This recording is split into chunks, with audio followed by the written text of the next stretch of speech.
Hello and welcome back to the channel. In today's video, we're going to go over the top command. And for those of you that are used to the htop utility, top is kind of like that, but it's more or less the old school version of that. But it is a command that's available in the majority of Linux distributions nowadays, whereas htop isn't always installed by default. So even though htop is really cool, you definitely need to learn top as well, because sometimes that might be all you have at your disposal. So what I'm going to do is go over the top command, and by the end of this video, you'll know exactly how to read its output to understand what the health is of your Linux server. In fact, let's dive in and get started. And when it comes to basic usage of the top command, all you have to do is type the word top and then press enter. And just like that, top is now on the screen. And what's going to happen is the screen is going to be updated every 3 seconds by default. And every time it updates, it's going to show us a current snapshot of the resource usage on our system. So I'm actually using a workstation right now, but it doesn't matter if it's a server or workstation. Top is pretty much the same.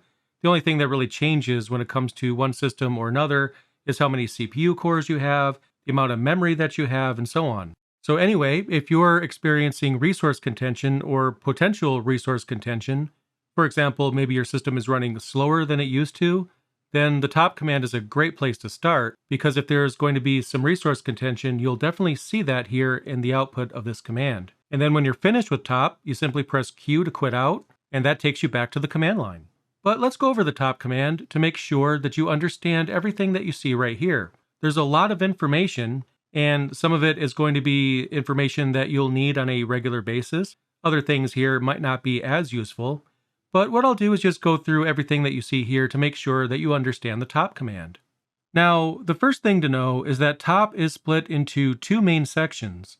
Well, technically it's not really a split, but there are two sections to pay attention to. We have statistics at the top, and then we have a process table at the bottom. So what I'll do is go over the top portion first. That way we can understand what all of those numbers mean. And the first line deals mostly with load average and uptime. So the first thing we actually see is the uptime. So this system has been up for about 5 minutes. And that's about when I hit the record button earlier. So if I didn't know any better, I would say that this might be the footage recording PC in my studio. And that's exactly what it is. This computer here does not stay on all the time. I only use it when I want to record a video. Now when it comes to an actual server, an uptime of 5 or 6 minutes is potentially a problem. And that might be okay if you have something like automatic updates installed, but if you didn't really plan for there to be a restart of the system and it shows a low uptime, then that might be something to look into. After that, we see that we have one user logged in, and I am that user. This is my recording PC, like I mentioned, and if I saw more than just myself logged in, that would be a cause for alarm because I'm the only one that uses this computer. Now, closer to the end of the line, we have the load average. And the load average is going to show us trending performance, so it's a good idea to pay attention to this. In fact, I have an entire video that covers load average. But the general and overly simplified explanation is that however many cores your CPU has, or however many CPUs you have in total, that's how many points of load average that would constitute 100% usage. For example, if you have a single core CPU and you have a load average of 1, then that is equal to 100% usage of that CPU. If your CPU has 4 cores, then the load average needs to reach 4 in order to constitute 100%. Of course, there's much more to load average than just that, but if you want to learn even more about it, then check out the dedicated video. I'll leave a card for that video right about here. Continuing, the second line gives you statistics around tasks that your computer or server is running. On this machine, as you can see, I have 470 tasks that are currently stored within system memory, and one of those is running. In addition to that, I have 469 tasks that are currently sleeping. 0 of those are stopped, and 0 of those are zombies. But what does all of that mean? Well, I think the 470 here is pretty self-explanatory. That's how many tasks I have running on the server. Now we see one task is running, but that doesn't really make sense because I have a terminal app running. You can see it right here on the screen. Inside that terminal, I have top running. I'm also running a desktop environment. This is running GNOME. That's the desktop environment that this computer runs. You can't see that right now, but that's what it runs. So there's definitely a lot of tasks running, definitely more than one. Now, however many tasks that top shows is running on the system isn't going to be equal to however many things you have open in front of you on the screen. It's not quite the same thing. What this means is that one process or one task is using the CPU at this moment. And even though a task is registered and it's running, that doesn't mean it's going to be utilizing the CPU all the time. It's only going to do so when it needs something. Otherwise, it's just going to go to sleep until it needs to execute something or it receives an instruction to do something. And continuing on that same line, we have 0 stopped tasks, and a task that's stopped is actually in the process of closing down. So I don't have anything that's in the process of closing right now, but if I did, it would probably show up there under stopped. But what's up with zombie at the end of the line? Are we going to have a Linux zombie apocalypse or something? What does that mean? Well, in order to understand what that is, you'll first have to understand what a child process is. A child process is one that was started by another process. For an example of what that looks like, we can get an example of that right here in top. We could just hold Shift and press V, so a capital V. And once I do that, on the right-hand side, you'll notice that how commands are presented has changed. Now we're seeing some weird characters here. They may or may not be the best characters to use for this, but what you can see is the relationship between a parent process and a child process. At the very top, we have systemd, and that makes sense because systemd is the init system within Ubuntu, or the process that spawns all other processes. It's PID1, or PID1 as we often call it. I'll get into what that means later, but it's the first process that runs, and it schedules the other processes. So virtually everything is going to be a child process of systemd in this case. However, systemd is not going to be the only process that could spawn other processes. Basically, what you'll see is a parent-child relationship here within top anytime a process spawns another process. Okay, so processes on Linux are able to spawn child processes, but what does that have to do with a zombie process? In normal circumstances, when a child process is closed, it awaits final instruction from its parent in order to free up resources. And what happens is when a child process is finished, it becomes a zombie. When it becomes a zombie, it waits for its parent to release it and remove it from the system. However, if a parent process has closed but the child process is still running, and that child process is waiting for final instructions from a process that's no longer running on the system, then it can become an orphan. At that point, it'll stay running forever since there's nothing left to give it an instruction, so it's just waiting for something that'll never come. Now that certainly sounds like a bad thing, doesn't it? A process that's running on the system and it can't be closed? Well, it's certainly not preferred, but a few zombie processes on your system are completely harmless. Any impact on resources that a zombie process might have, at least in most cases, is going to be inconsequential and not a cause for alarm. If you're super picky like I am, it might bother you to see it running on the list even though it has no purpose to be there, but it's normally not an issue. There are ways of getting rid of these processes that go outside the scope of this video, but a simpler solution, for now at least, is to reboot the system, which will clean all processes. An even easier solution is to just not worry about it, and in that case, you don't have to reboot the system or care at all. But anyway, now you know what a zombie process is. And now let's move on to the third line of output within the upper section. And this line has to do with statistics that pertain to your CPU. The first statistic is US, and US in this case refers to user space. Right next to that, we have SY, and that refers to kernel space.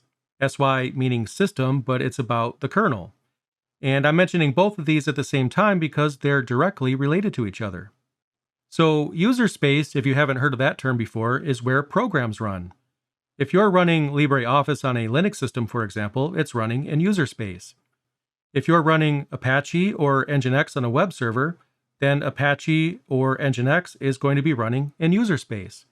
Basically, anything that's not directly tied to the operating system's kernel is running in user space. With that in mind, the percentage that you see here with those values is the percentage of time the CPU has been used to process tasks within that category. But anyway, that's what those fields mean. US, user space, and SY is system or kernel space. After that, we have NI, which stands for niceness, or basically how nice something is. And no, I'm not saying that your Linux installation will eventually become super nice and kind and offer to run out and buy you coffee, although that would be nice. Niceness in this case refers to priority or the nice value of a process, which is the same as its priority, and that's something that we'll get into during a future episode within this series.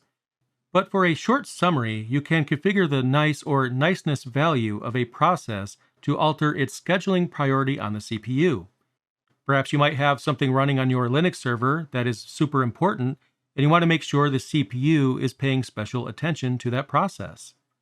If that's the case, you might configure the niceness value to increase the priority of that process.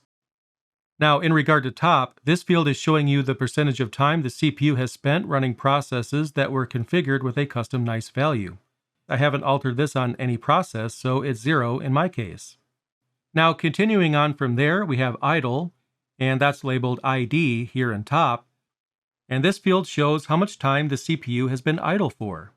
The higher this percentage, the less busy the system is overall.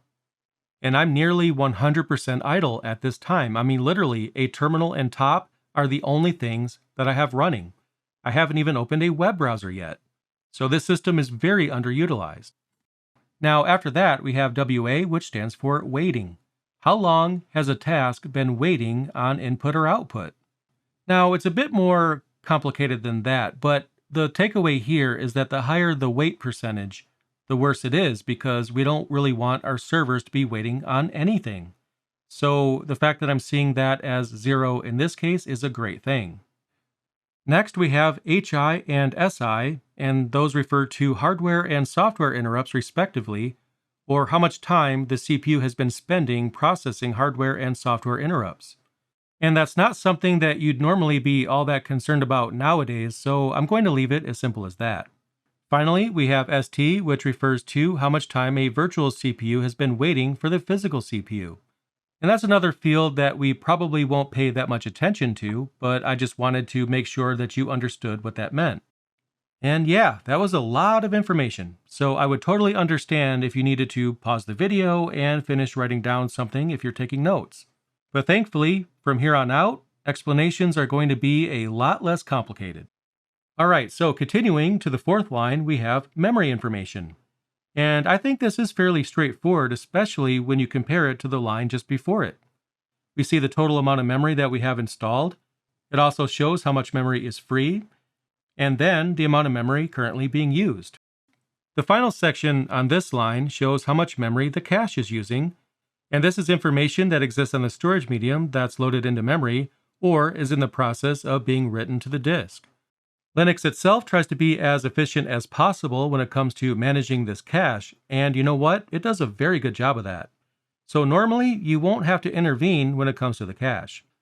Another thing to keep in mind though when it comes to the cache is that if your system starts to run low on memory, then memory from the cache will be made available to processes as needed. So just because we see a lot of memory in the cache, that doesn't necessarily mean that it's locked or taken away from us. But it's also important to understand that unused memory is wasted memory. So if the cache is being used, that's actually a good thing. But in short, just let Linux handle this, it's better at it than we are. The final line here is all about swap, which is memory that's typically located on your hard drive, so it's a lot slower when compared to RAM. While it's perfectly normal for some swap to be used at any given time, if too much of it is in use, then that means your available RAM might be running out. But anyway, on this line we see how much swap is currently being used, and the more it is being used, then the more likely it is that you are suffering from some sort of resource contention. Now let's move on to the lower section. While the upper section deals primarily with statistics around resource usage, the lower section focuses on what in particular is using those resources.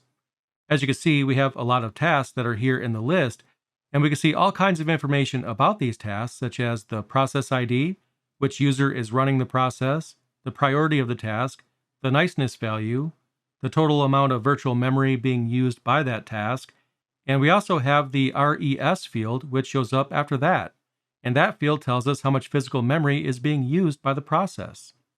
Continuing on from there, we have SHR, and that stands for shared memory. It refers to how much shared memory is being used by a task. And then after that, we have percentages for both memory and CPU. Now, towards the end, we have a time field, and that refers to how much time the CPU has spent on that particular task. And following that, we have the actual command that's being run by that task. Now, the focus here is most likely the CPU and memory percentages, because that's something that you're going to look at quite a bit. And you can actually sort the processes in the table yourself if you'd like. For example, I just typed a capital P. And what that did was it sorted the process table by CPU usage. So now we can see what in particular is using up the majority of the CPU. Now in my case, not all that much is going on here, but you get the point. The process table is now sorted by the CPU usage, and I was able to accomplish that by typing a capital P, holding Shift and pressing P. That's all you have to do. And once you do that, like you see here, it's sorted by CPU usage. Now, very similar to that, I can hold Shift and press M, and that's going to sort the process table by memory usage.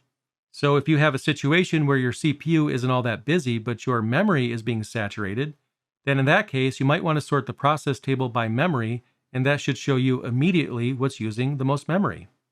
So what do you do, though, if a process is taking up too many resources, or has even become completely frozen?